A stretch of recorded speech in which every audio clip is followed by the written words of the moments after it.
Point ಅರ್ಥ ಆಯ್ತು ನನಗೆ. ನಿಮ್ಮ ಪಾಯಿಂಟ್ ಅರ್ಥ ಆಯ್ತು. ರಘು ಅವರೇ ಅವ್ರು ಹೇಳ್ತಿದ್ದಾರೆ ಈಗ ದೀಪಕ್ಕು ಮತ್ತೆ ಅಲ್ಲಲ್ಲ ಅವ್ರಿಗೆ ಅಷ್ಟು ಇದ್ರೆ ಬಾಲಿಗೆದ ಕೇಸನ್ನು ಎಣ್ಣೆ ಕೊಡಿಸಲಿ ಅವರು, ಬಾಲಿಗೆನ ಕೇಸನ್ನು ಕೊಡಿಸಲಿ ಅವರು ಎಣ್ಣೆಗೆ. ಈ ಎರಡು ಕೇಸನ್ನು ಕೂಡ ಅಶ್ರಫ್ ಹತ್ಯೆ ಮತ್ತು ರಘು ಅವರೇ ನಾನು ಏನ್ ಕೇಳಕ್ ಹೊರಟೆ ಅಂದ್ರೆ ಇಲ್ಲಿ ಈಗ ನೋಡಿ, ಇಲ್ಲಿ ಈಗ ದೀಪಕ್ಕು ರಹಿಮಾನ್ ಪ್ರಕರಣ ಅವ್ರು ಹೇಳ್ತಾ ಇದ್ರಲ್ಲ, ಒಟ್ಟಿಗೆ ಆಡಿ ಬೆಳೆದವರು ಅವರಿಬ್ರು. ಒಂದು ಕಡೆ ರಹಿಮಾನ್ ಹತ್ಯೆ ಬಗ್ಗೆ ಅವರು ಬೇಸರ ವ್ಯಕ್ತಪಡಿಸ್ತಾನೆ, ದೀಪಕ್ಕು ಅವನ ತಾಯಿ ಮುಗ್ಧರವರು. ಈ ದೀಪಕ್ ತಲೆಗೆ ತುಂಬಿದವ್ರು ಯಾರು? ಅವನು ಮನೆ ರಹಿಮಾನು ಮನೆ ದೀಪಕ್ ಮನೆ ಕಟ್ಟಬೇಕಾದ್ರೆ ರಹಿಮಾನ್ ಮರಳು ತುಂಬ್ತಿದ್ದ. ಇನ್ನೂ ಒಂದು ಮರಳು ಹೊಡೆದು ಒಂದು 30,000 ರೂಪಾಯಿ ಅವ್ನಿಗೆ ದುಡ್ಡು ಬರಬೇಕು, ಅದಕ್ಕೆಲ್ಲ ತಲೆ ಕೆಡಿಸ್ಕೊಳ್ಳಿಲ್ಲ. ಅರ್ಜೆಂಟ್ ಮರಳು ಬೇಕು ಅಂದಾಗ ಅವನು ರಹಿಮಾನು ಮನೆ ಕಟ್ತಾ ಇದ್ದ. ಆ ಮರಳು ತಂದುಕೊಟ್ಟವನೇ ರಹಿಮಾನು, ನನ್ನ ಮನೆ ಆಮೇಲೆ ನೋಡ್ಕೋತೀನಿ ಅಂತ ಹೇಳಿ ಮರಳು ಅನ್ಲೋಡ್ ಮಾಡಕ್ಕೆ ಬಂದಾಗ ಹಿಂಗೆ ಸೇರಿಸ್ಕೊಂಡು ಹೊಡೆದ್ಬಿಟ್ರು. ಯಾರೋ ಹಿಂದೆ ಪ್ರಚೋದನೆ ಕೊಟ್ಟಿರೋದು ಇದು. ದೀಪಕ್ಕೆ ರಹಿಮಾನ್ ಮೇಲೆ ಪರ್ಸ್ನಲ್ ಅನ್ನುವಂಥದ್ದು ಏನೂ ಇರಲಿಲ್ಲ, ಲವಲೇಶದ್ದು ಇರಲಿಲ್ಲ. ಒಂದೇ ಬೀದಿಲಿ ಆಡು ಬೆಳ್ಕೊಂಡಂಥ ಮಕ್ಕಳವರು ಹಿಂಗೆ ತುಂಬಿ ಹಾಳು ಮಾಡ್ತಾ ಇದಾರಲ್ಲ ಅಂತ, ಈ ಥರ ತಲೆ ತುಂಬಿ ಹಿಂಗೆ ಸಾಯಿಸ್ತಾಲೆ ತಲೆ ತೆಗಿತಾ ಇದಾರಲ್ಲ ಇವರು ಅಂತ. ಹೌದು ನೋಡಿ, ಮೊದಲನೇದಾಗಿ ಏನು ಅಂತ ಹೇಳಿದ್ರೆ, ನಾವು ಆಲ್ರೆಡಿ ಹಲವಾರು ಒಂದು ಕೇಸನ್ನು ನಾವು ಫೈಲ್ ಮಾಡಿದ್ದೇವೆ. ಏನು ವೇದವ್ಯಾಸ ಕಾಮತ್ತು, ಹರೀಶ್ ಪುಂಜಾ ಮತ್ತೆ ಇನ್ನೊಬ್ಬರು ಇದ್ದಾರೆ. ಈ ಏನು ಬಿಜೆಪಿಯ ಶಾಸಕರು, ಮಂಗಳೂರಿನ 3 ಬಿಜೆಪಿ ಶಾಸಕರು, ಅವರ ಮೂಲ ಏನು ಪ್ರತಿ ಸಾರಿ ಗಲಾಟೆ ಆದಾಗ ತಲೆಗೆ ತಲೆ, ಒಂದು ತಲೆಗೆ 10 ತಲೆ ಅಂತ ಹೇಳಿ ಒಂದು ಮಾತನ್ನ ಪ್ರತಿ ಬಾರಿ ಭಾಷಣದಲ್ಲಿ, ಅಂದ್ರೆ ಏನು ಯುವಕರು ಇರ್ತಾರೆ, ಅಫ್ಕೋರ್ಸ್ ನೋವಿನಲ್ಲಿ ಯಾವಾಗ್ಲೂ ಒಂದು ಬೆಂಕಿ ಹಚ್ಚುವ ಹೌದು. ಸೊ ಆ ಮಾತುಗಳನ್ನ ಹೇಳಿದ್ರು ಅಂತಂದ್ರೆ ಇವ್ರ ಮೂಲ ಉದ್ದೇಶ ಏನು? ನಾನು ಇನ್ನೊಂದು ನಿಮ್ಗೆ ಪ್ರಶ್ನೆ ಇವ್ರಿಗೆ ಬಿಜೆಪಿ ಕೇಳ್ತಾ ಇರ್ತಕ್ಕಂಥದ್ದು, ಇಷ್ಟೆಲ್ಲ ಗಲಾಟೆ ನಡೀತಿರ್ತಕ್ಕಂಥ, ಇಷ್ಟೆಲ್ಲ ಕೊಲೆಗಳು ಕಳೆದ 7-8 ವರ್ಷದಿಂದ ನಡೀತಿರ್ತಕ್ಕಂಥ ಏನ್ ಕೊಲೆಗಳು ನಡೀತಾ ಇದೆ, ಅಲ್ಲಷ್ಟು ಜಾಗದಲ್ಲಿ ಶಾಸಕರು ಇರ್ತಕ್ಕಂಥ ಬಿಜೆಪಿ ಅವರು, ಈ ಬಿಜೆಪಿ ಅವರು ಇರ್ತಕ್ಕಂಥ ಕಾಲದ ಜಾಗದಲ್ಲೇ ಯಾಕೆ ಗಲಾಟೆಗಳು ನಡೀತಾ ಇದೆ? ಮೊದಲನೇ ಪಾಯಿಂಟ್. ಒಂದು ಕಾಲದಲ್ಲಿ ಚಿಕ್ಕಮಗಳೂರು ಹೀಗೆ ಹತ್ತಿ ಉರಿತಾ ಇತ್ತು. ಇವತ್ತು ಚಿಕ್ಕಮಗಳೂರು ಒಂದು ಸಣ್ಣ ಗಲಾಟೆ ಆಗ್ತಲ್ಲ, ನರ ಕಟ್ ಮಾಡ್ತೀವಿ ಅಂತ ಹೇಳಿ ಅವರನ್ನ ಕಂಟ್ರೋಲ್ ಅಲ್ಲಿ ಇಟ್ಕೊಂಡಿದ್ದಾರೆ. ಯಾಕೆ ಅಂದ್ರೆ ಅಲ್ಲಿ ಬಿಜೆಪಿ ಶಾಸಕರಿಲ್ಲ. ಬಿಜೆಪಿ ಶಾಸಕರು ಇರ್ತಕ್ಕಂಥ ಕ್ಷೇತ್ರದಲ್ಲೇ ಯಾಕೆ ಗುಡಿಪಾರ ಆಲ್ರೆಡಿ ಮಾಡಿದ್ದೇವೆ ನಾವು. ಎಷ್ಟು ಜನ ಮಾಡಿದ್ರಿ?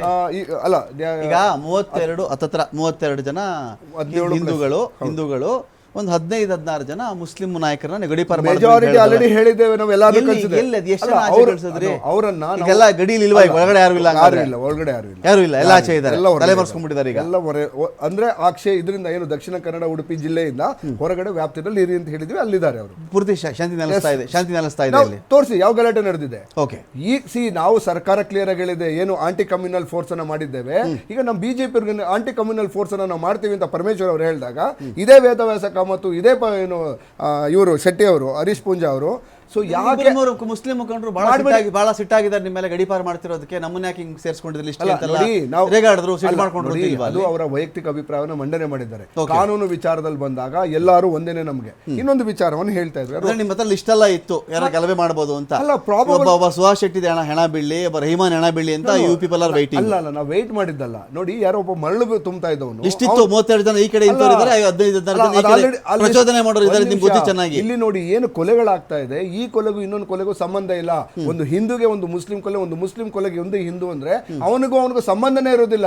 ಯಾರೋ ಪಾಪ ಮರಳನ್ನ ಪರ್ಸನಲ್ ದ್ವೇಷ ಇಲ್ಲ ಇಲ್ಲಿ, ತಲೆ ಅಷ್ಟೇನೆ. ಮರಳು ತುಂಬ್ತಾ ಇರೋನು ಪಾಪ ಅಮಾಯಕ, ಅವನ ಫ್ರೆಂಡ್ ಅಂತ ನಾನು ಓದ್ದೆ. ಅವನೇ ಬೇಡ ಕಣೋ ಅಂತ ಹೇಳಿ ಕರೆದು ಮಾತಾಡುವಂತ ಒಂದು ಇದನ್ನ ಇದ್ ಮಾಡ್ತಾ ಇದ್ದಾರೆ.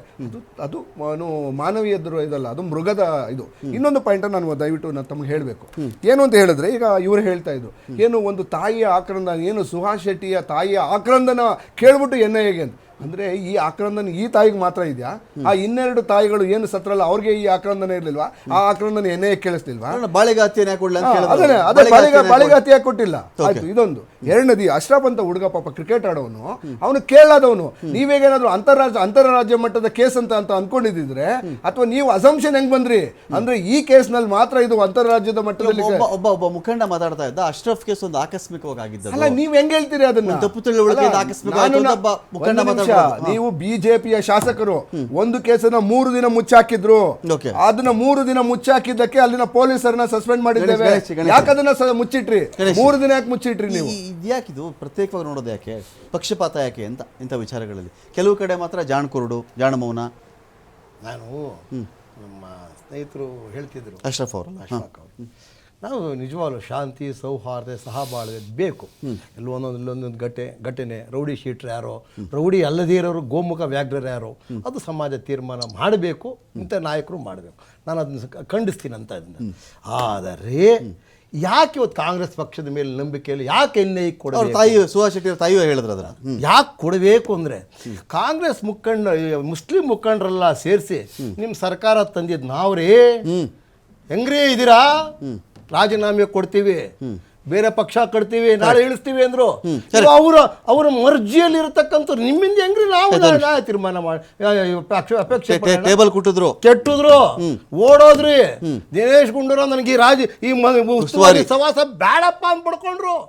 ಆ ಮಟ್ಟಕ್ಕೆ ನೀವು ಅಧಿಕಾರ ದುರ್ಬಲತೆ ಬಂತ, ವೈಫಲ್ಯತೆ ಬಂತ. ಇವತ್ತು ನಾನು ಹೇಳ್ತಿಲ್ಲ, ಅವರ ತಾಯಿಗೆ ಇದೆಲ್ಲ ಏನಾಗಿದೆ, ನ್ಯಾಯ ಸಿಕ್ಕಲ್ಲ. ಇವ್ರು ಅವ್ರ ಕಡೆ ಇದ್ದಾರೆ, ಕೊಡ್ಲಿ, ಮುಸ್ಲಿಮರ ಕಡೆ ಇದ್ದಾರೆ ಇವರು ಅಂತ. ಮುಸ್ಲಿಮರ ಕಡೆ ಇದ್ದಾರೆ ಅಂತಲ್ಲ ನೋಡಿ, ಅವ್ರ ಒಂದು ಮಾತು ಹೇಳಿದ್ರು. ಅಲ್ಲ, ಮುಸ್ಲಿಂ ಮುಖಂಡರು ಮನೆಗೆ ಹೋಗಿ ಬರ್ತಾರೆ ಅಂತಾನೆ ಹೇಳಿದ್ರು ಅವ್ರ ತಾಯಿ. ಅವ್ರ ತಾಯಿ ಹೇಳಿದ ಮಾತಿರೋದು. ಆಯ್ತು, ಅದೇ ಮುಸ್ಲಿಂ ಸ್ವಾಮಿಗಳೊಂದು ಮಾತು ಹೇಳಿದ್ರು, ಮೇಲ್ಪಂಕ್ತಿ ಹಾಕ್ಬೋದಾಗಿತ್ತು. ಅಲ್ಲೇನ್ ಹೇಳಿದ್ರು, ಯಾವುದೇ ಕಾರಣಕ್ಕೆ ನೀವು ಅವ್ರ ಮನೆಗೆ ಹೋಗಿ ಕೂಡುದು. ನೋಡಿ, ಇದು ರಾಜಕೀಯ ಅಂತ ಅನ್ನೋದಿಕ್ತಿರೋ ಹೇಳ್ತಿರೋ, ಕೋಮು ದ್ವೇಷಗಳನ್ನು ಅವರವರು ಹಂಚುತ್ತಾ ಇದ್ದಾರೋ, ಹಂಚಿಕೊಳ್ಳುತ್ತಿದ್ದಾರೋ, ಇದೆಲ್ಲ ಸರಿ ಹೋಗಬೇಕಾದ್ರೆ ಒಂದು ಬಾರಿ NIA ಬರಲಿ, ಇವರ ಅಭಿಪ್ರಾಯನೂ ಹೇಳಿ. ಏನಕ್ಕೆ ಬಂದಿದ್ರು NIA ಅವರು? ಇದು ನಡೀತಾ ಇರ್ತಕ್ಕ ಸತ್ಯ ಘಟನೆಗಳಿಗೆ, ಸಂಶೋಧನೆಗೆ ನಾವು ಇದು ನಮ್ದನ್ನು ಕೇಳಿ ಇದೆ ತಟ್ಕೊಂಡು ಮುಸ್ಲಿಂನವರಾಗ್ಲಿ ಹಿಂದೂಗಳಾಗ್ಲಿ ಯಾರನ್ನ ಖಂಡಿತ ಪ್ರತಿಪಾದಿಸಿ. ನಮ್ಗೆ ರಾಜ್ಯದಲ್ಲಿ ಬೇಕಾಗಿರೋದು ಶಾಂತಿ, ಸುವ್ಯವಸ್ಥೆ, ಸ್ನೇಹ, ಸೌಹಾರ್ದ, ಸಹಬಾಳ್ವೆ. ಅವನೊಬ್ಬನ ತೆವಲಿಗೋಸ್ಕರ ನಾವು ಕರಾವಳಿ ಆಗಲಿ, ಮಂಗಳೂರಾಗಲಿ, ಚಿಕ್ಕಮಂಗ್ಳೂರು ಯಾವ್ದಾರು ಹಾಳಾಗಬಾರ್ದು. ಇವತ್ತು NIA ಬರಲಿ, ಏನೇ ಬರಲಿ, ಇವತ್ತು ಈ ಅಲ್ಲಿತ್ತಲ್ಲ ನಿಮ್ಮ ಸರ್ಕಾರ ತಂದವ್ರು ನಾವು ಅನ್ನತಕ್ಕಂಥ ಗಟ್ಟಿ ಧ್ವನಿ, ಆ ತಾಕತ್ತು ಇವತ್ತು NIA ಮುಂದೆ ಪ್ರದರ್ಶನ ಮಾಡಿ ಇದನ್ನೆಲ್ಲ ಒದ್ದಾಗ್ತಿ ನೀವು ಕೊಡಿ ಲಿಸ್ಟು. ಇದಕ್ಕೆ ಹೋರಾಡಿ, ಸಮಾಜದ ಪರವಾಗಿ ಹೋರಾಡಿ, ವ್ಯಕ್ತಿಗತವಾಗಿ ಹೋರಾಡಬೇಕು. 32 ಜನ ಹಿಂದೂಗಳನ್ನ ಆಚೆ ಹಾಕಬೇಕು ತೀರ್ಮಾನ ಮಾಡಿದ್ದಾರಲ್ಲ, ನಿಮ್ಮ ಸಮ್ಮತಿ ಇದೆ ಅದಕ್ಕೆ? ಸರ್, ನಾನು ನನ್ನ ಸಮ್ಮತಿ ಅನ್ನೋದಕ್ಕೆ ವ್ಯವಸ್ಥೆಯಲ್ಲಿ ಏನೇನು ತೀರ್ಮಾನ ಪ್ರಚೋದನೆ ಮಾಡ್ತಿದ್ದಾರೆ, ಭಾಷಣ ಮಾಡ್ತಾ ಇದ್ದಾರೆ, ಬಿದ್ದಲ್ಲತ್ತಾಗುತ್ತೇವೆ, ಸತ್ತಲ್ಲಿ ಸಾವಿರವಾಗುತ್ತೇವೆ, ತಲೆಗೆ ತಲೆ, ಕೊಲೆಗೆ ಕೊಲೆ. ಸರ್, ಅವೆಲ್ಲ ತರಲೆಗಳು ಮಾತು ಸರ್. ತಲೆಗೆ ತಲೆ, ಕೊಲೆಗೆ ಕೊಲೆ, ಮಾತಿಗೆ ಮಾತು, ಏಟಿಗೆ ಏಟು, ಬಿಟ್ಟಿದ್ದೀರಿ ನೀವು, ಸರ್. ಪಾಠ ಹೇಳ್ಬಿಟ್ಟಿದ್ದೀರಿ ನೀವು. ಅದೆಲ್ಲ ತರಲೆ ಮಾತು ಅಂತ ತರಲೆ ಪಾಠ ಹೇಳಿದ್ರೆ ಅವ್ರಿಗೆ. ಸರ್, ನಾನು ಎಲ್ಲ ಮಾತುಗಳನ್ನ ಸ್ಪಷ್ಟೀಕರಣ ಕೊಡೋಕ್ಕೆ, ದೃಢೀಕರಣ ಕೊಡೋಕೆ ನಾನು ಕೂತಿಲ್ಲ. ಇವತ್ತು ನಮ್ಮಲ್ಲಿ ಸ್ವಾತಂತ್ರ್ಯ ಬಂತು, ಹಾಳಾದ ಸ್ವೇಚ್ಛಾಚಾರ ಜಾಸ್ತಿ ಆಯ್ತು. ನನ್ನ ಅಭಿವ್ಯಕ್ತಿ ಸ್ವಾತಂತ್ರ್ಯ, ನಾನು ಹಿಂಗೆ ಮಾತಾಡ್ತೀನಿ, ನೀನು ಅವನ ಕೇಳೋಕೆ ಅನ್ನೋ ಮಟ್ಟಕ್ಕೆ ಇವಾಗ ಎಲ್ಲರೂ ಬಂದು ಕುಂತಿರೋದ್ರಿಂದ ಸ್ವಾತಂತ್ರ್ಯದ ಮಹತ್ವವನ್ನು ಅರಿಯೋದೆ, ಸ್ವೇಚ್ಛಾಚಾರದ ನಡವಳಿಕೆ ಜಾಸ್ತಿ ಆಗಿರೋದ್ರಿಂದ ಇವತ್ತು ಎಲ್ಲರಲ್ಲೂ ತಲೆ ತಗ್ಗಿಸ್ಬೇಕು. ಒಬ್ಬನಿಗೋಸ್ಕರ ಎಲ್ಲರೂ ಭಯ ಬಿದ್ದು ಬದುಕಬೇಕು. NIA ಕೊಟ್ಟದ್ದು ಏನು ತಪ್ಪಿದೆ? ಹೋಗ್ರಿ, ಕತ್ತಿ ಪಟ್ಟಿಡ್ಕೊಂಡು ಕೇಳ್ರಿ ನೀವು. ಏನಕ್ಕಯ್ಯ ಅದು ಬಿಟ್ಟು ನೀವು ನಮ್ಮ ಮರ್ಜಿಯಿಂದ ಸರ್ಕಾರ ಬಂತು, ನಾವು ನಿಮ್ಮ ಸರ್ಕಾರ ಬಂದು ತಪ್ಪಾಯ್ತು, ನಿಮ್ಮನ್ನು ತಂದಿದ್ದು ತಪ್ಪಾಯ್ತು, ನಿಮ್ಗೊಂದು ಪ್ರತಿಪಕ್ಷವಾಗಿ ನಾವು ರೆಡಿ ಆಗ್ತೀವಿ, ಎಲ್ಲ ರಾಜೀನಾಮೆ ಕೊಡ್ತೀವಿ ಅಂತ ಸರ್ಕಾರನ ಬೆದರಿಸೋ ಮಟ್ಟಕ್ಕೆ ಹೋದ್ರೆ NIA ಯಾಕೆ ಕೊಡಬಾರದು?